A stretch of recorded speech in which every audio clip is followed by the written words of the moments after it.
Good evening friends, आपका स्वागत है हमारे YouTube channel learning point with Abhishek में।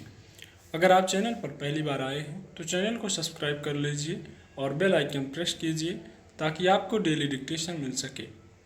100 शब्द प्रति मिनट डिक्टेशन स्टार्ट। कोरोना महामारी ने स्वास्थ्य संबंधी संकट तो उत्पन्न किया ही है, युवाओं को मानसिक रूप से भयभीत भी कर डाला है। नौजवानों को भविष्य और अस्तित्व का संकट परेशान कर रहा है। ऐसा नहीं है कि अब से पहले समाज में ऐसी स्थिति नहीं आई, लेकिन तब लोगों में इस तरह का खास तौर से मौत को लेकर भय नहीं था।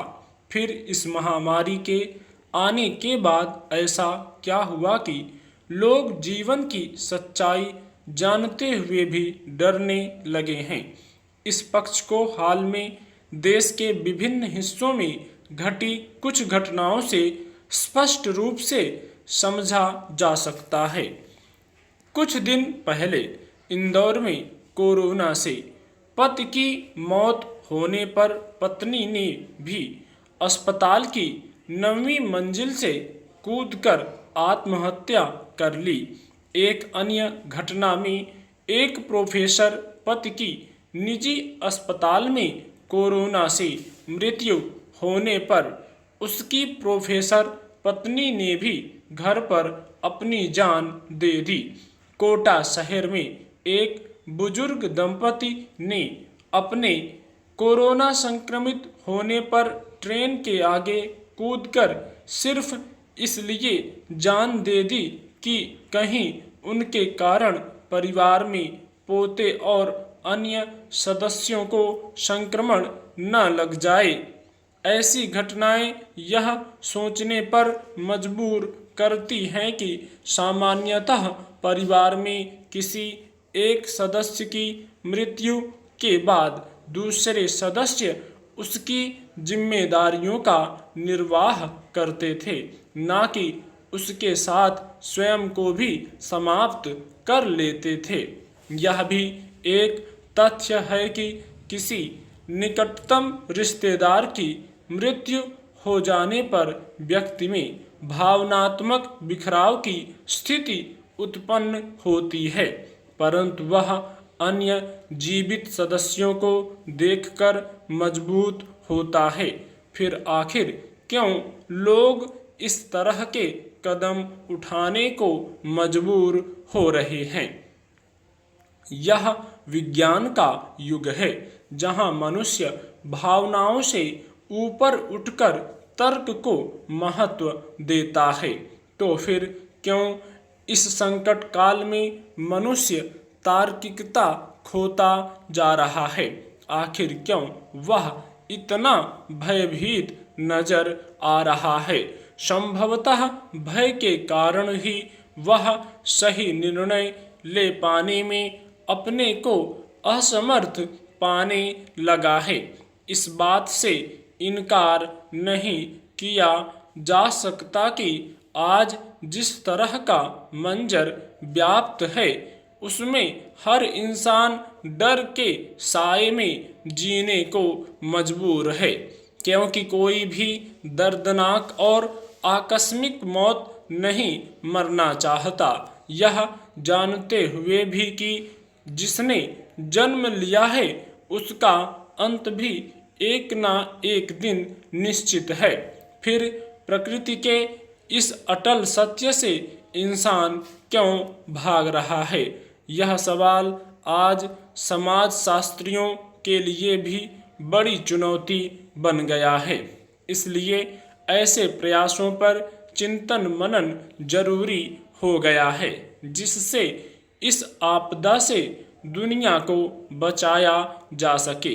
विज्ञान भी मानता है कि इस धरती पर केवल मनुष्य ही एकमात्र प्राणी है जिसके पास विकसित मस्तिष्क है और उसने अनेक आविष्कारों और नवाचारों को विकसित करके कई बार इसे सिद्ध भी किया है। दूसरी तरफ एक विरोधाभास भी समाज में देखने को मिल रहा है।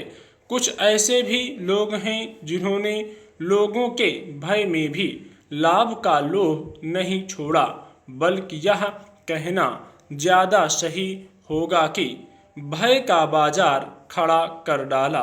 दवाओं, टीकों, ऑक्सीजन, हर चीज की कालाबाजारी हो रही है।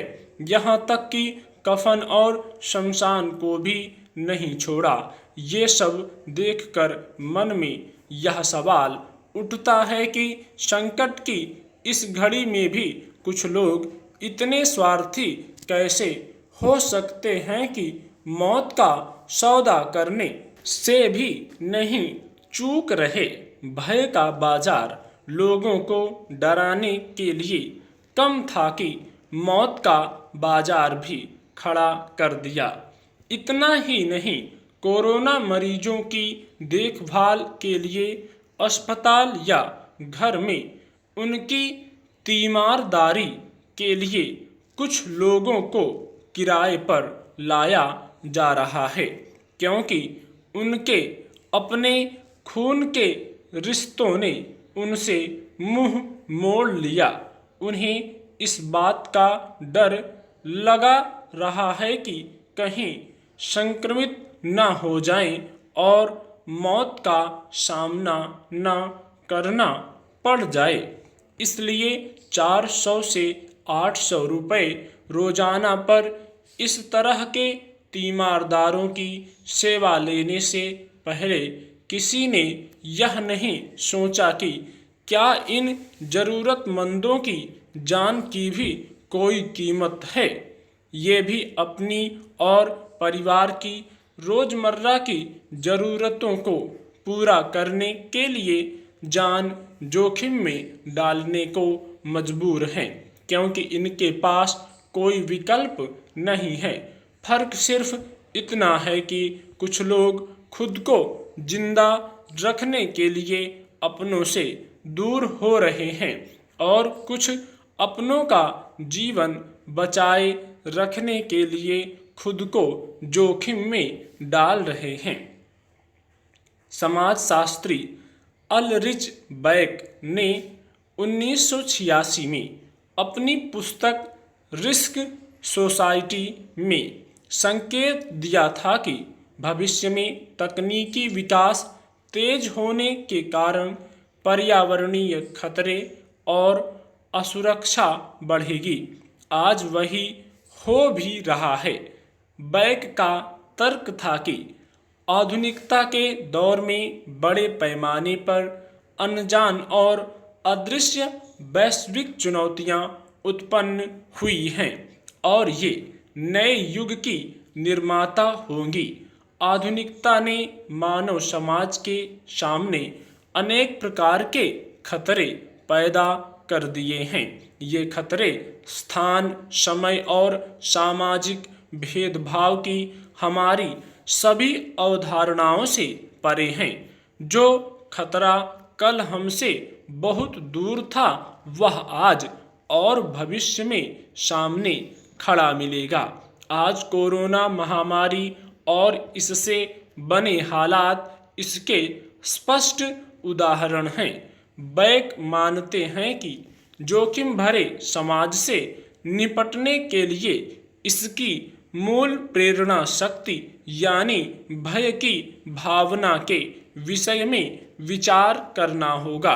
उनका तर्क है कि यदि हम भय के कारणों को दूर नहीं कर सकते हैं तो हम भय का सामना कैसे कर सकते हैं। देखा जाए तो प्राकृतिक जोखिम तो मनुष्य समाज के उद्भव के समय से ही हैं, लेकिन एटमी ताकत, रासायनिक और आणविक हथियारों का उत्पादन जैसे जोखिम नए हैं। तकनीकी के इस युग में केवल वस्तुओं, सेवाओं और सूचनाओं का ही वैश्वीकरण नहीं हुआ है, अपितु जोखिमों और संकटों का भी वैश्वीकरण हुआ है। इसलिए बैक अपनी पुस्तक में आने वाले समय में वर्गीय असमानताओं को नकारते हैं। संभवतः यही कारण है कि इस महामारी ने अमीर गरीब, ऊंच नीच, जाति धर्म किसी में भी कोई अंतर नहीं किया।